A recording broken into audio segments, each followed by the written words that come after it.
Hello everybody, this is Jeffrey GT7 and welcome to the episode. In this episode, I'm going to be using the Suzuki Escudo at Tokyo Express Pro 600 with its new engine swap. So in this episode, I'll be showcasing a step-by-step process on how to get the car, the engine swap, delivery, and of course the race setup. This is going to be a pretty interesting build. So if you would rather want to do the other Suzuki builds, either the stock engine or the other engine swap, which is the Group 3 VGT. I covered those swaps as well in those builds, so if you want to go ahead and search them up, you can. I would say this is going to be a very unique swap, I would say. I tried it out, and personally, I think this swap might be more beneficial for them all, but that's just me, that's my own opinion. But I'll still showcase what it can do at Tokyo. So without any further ado, let's go ahead and jump into the episode. First stage is going to be, of course, is how to find this car. It is currently at the Lexus car dealership, but as you can see on the bottom of the screen, it actually is under limited stock. So there's a good chance by either later today or tomorrow, it might be sold out. So if you do have the funds for this car, I would really recommend going ahead and grabbing it because this particular car is like one of the ultimate cars you can use for all of the main three big money grind races. And yes, including Spa. For Spa, you'll just have to turn up your brightness on your screen. There's the stats if you're curious on what this car can do. And also, as a side note, this car is, of course, a rally car. So yeah, you can do rally races with this too. There's a stats right there if you're wondering what it can do with the horsepower, the weight, and all that stuff. There it is right there. So pretty much the ultimate money-making car, I would say, in the game. So if you do have the funds, I would recommend not only getting one car, but I would suggest to only get two at the most. Or if you want to do all three, it's up to you. So next part, of course, is going to be how to install the engine swap. The new engine swap we're going to be adding is going to be the GTR Nismo engine swap. And it's going to be, at first, a nerfed engine for starters. In order for you to buy this particular engine swap, you have to reach at least collector level 50 in the game. I'm already have reached the cap levels, so if you are not yet level 50 in the game, what you can do is pause the episode, see if you have this particular engine in your tuning shop list of parts, and see if you have it. If you do, you can go ahead, click on it, say yes twice, and it'll be a free engine swap, just in case if you have not yet reached level 50 in the game. But yeah, that's the swap for this particular Suzuki Escudo. Pretty affordable than the VGT. But like I said before, it's going to be quite a big nerf compared to the VGT. Here's the livery that I'll be using, and here's another step you can do. If you guys like to follow me in the game, here are the instructions right here. Just go to Showcase, search my name up, click on a car with a livery, which is a custom style, which I do sometimes build. Click on my profile picture, click on the user page, and then finally click on the blue follow button. And just by doing that, you'll be able to follow me in the game. That way you have to go to my news feed for any liveries that will help you out. Now, the reason why you want to follow me in the game is that way if you do see my episodes later in the future notice, you can just basically just go to my news feed, add that livery to your collection rather than just having to manually have to search that livery. But yeah, I got a special sprite livery for this Suzuki Escudo, so if you want it, if you can. Now, if you do not want this livery, but you want your own livery, that's up to you. This is optional step, of course. But if you're curious, I do, in fact, have some different rims. And here they are right here. Just add them to your car if you want to. Or you can just pretty much copy the settings you see on the rims, and you should be good to go for car customization. After you get done with this stage, the next stage, of course, is going to be the main setup. And the setup is going to be covering both the front and back page. The first page is this. It's going to be pretty much a mixed tire compound build again. Comfort hard tires on the front, comfort mediums in the back. And I would also go ahead and just pause the episode and just copy the numbers you see on the screen. With it being the suspension, the downforce, everything. For the rest of the build, high RPM turbocharger is what we got for a turbocharger, and that's going to be it for this particular step. So it's nothing too crazy or out of the ordinary. You just had to change the downforce a little bit. And that's literally it's going to be it for the build. So the main question is going to be, how good is this car? Well, I would say the big benefit of this car is going to be just the acceleration. The acceleration is really, really strong for this particular car. When it comes to top speed, it's not quite as good compared to the GTR or the Riamiya or the NSX, unfortunately. But with our car being a lighter weight setting, and with our car being really good acceleration, we don't really lose time until the end of the straightaway or about halfway through the straightaway. So that's a little bit helping us right there. Handling wise, surprisingly, with that mixed compound on the car, it's not that bad actually. The car actually does turn, which is great. And the only weakness is going to be that very technical, tricky right-hand turn right before you get to the main straight away. Apart from that, as you can see with our journey toward the front, we are now in P4. We do make a move on the Riamiya, moving ourselves third place. As we're behind the old gen Supra, we're going to try to see if we can navigate around it and see if we can get P2. And you can just see the acceleration on this car is really, really powerful. And like that, we're going to get a good run out of that turn, easily take away P2. And now we're going to set our sights on the race leader. But surprisingly, if this was either the VGT or the original swap or the original engine, I'm not too sure if we would have made that much ground other than the original engine, because I know with the original engine, I've seen builds where you actually can wall ride.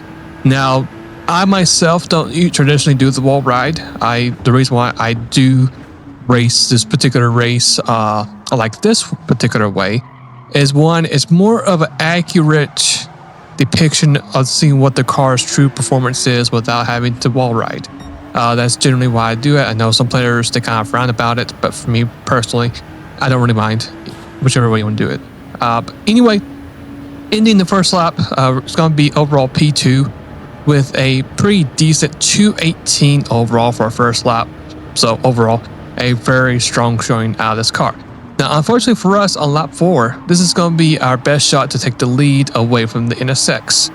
And the lap times are not really that quick like I thought they would be, which is quite unfortunate. But as you can see here, we're going to do the same thing we did with the Supra on the first lap, get ourselves a good acceleration out of the corner. We're going to wait till we reach up here, heading toward up the hill, and you can see get a little bit of slipstream as well. We're going to force the NSX wide, or try to, but back off just a little bit. We don't want to force ourselves into a bad position. We're going to follow the NSX through this section right here, get ourselves a good run, and you can see the acceleration and the boost coming into play. Make a move on that NSX and take away the lead from the Honda right there.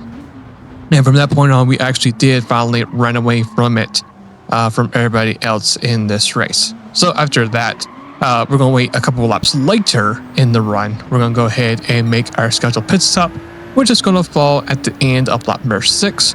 So thankfully for us, we are able to actually make it halfway through the race. And this is going to be a one pit stop strategy. And all I'll be doing here is going to be refilling the car with fuel. We can't change tires. If we do change tires, whatever tires will be on the car will be on the cars permanently. So I didn't want to do that, make that mistake.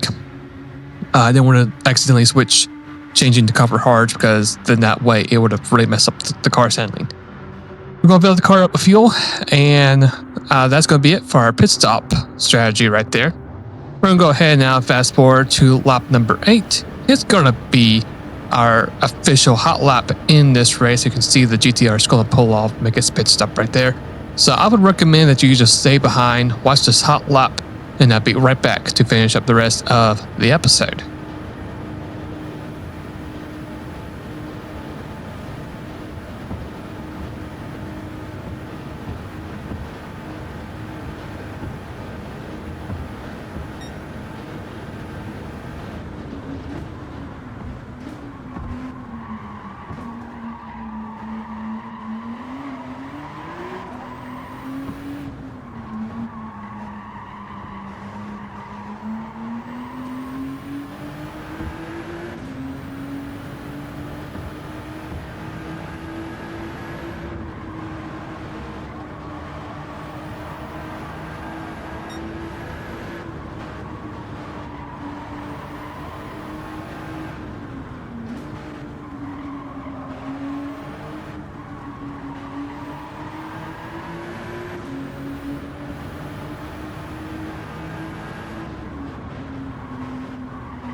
Alright, so with us finishing up the race, the car overall was pretty good. I mean, may not being as strong compared to other Escudo builds, but it still got the job done. It's going to be a 2623 with the mixed compound tires with this car. Nothing too crazy or too special in my opinion, which is quite unfortunate. That's why I recommend it being a Le Mans build. Unfortunately for us, we actually got that standard bonus, and that's going to be it for the episode. So, for the next episode, we're going to be covering the final hybrid car at Sardinia. This is going to be the Peugeot, and I'm going to be looking forward to see what this car can do. So it'd be very interesting to see if this is going to be as quick as the Ferrari 499P, or if it'll be slightly slower or slightly faster. I'll be looking forward to it. I do know this car with the bob setting, actually, for me personally, it's a little bit on the understeery tight side. So I'll be looking forward to see what we can do for this car. So if you guys enjoyed today's episode, want to go ahead and leave a like. If this is your first time watching my content as an episode, want to see some more of my stuff in the future, you're more welcome to subscribe to the channel as well. If y'all have any other suggestions or you want to see a different build, then you're more than welcome to add any suggestions in the comments below as well. And until then, I'll see you guys later.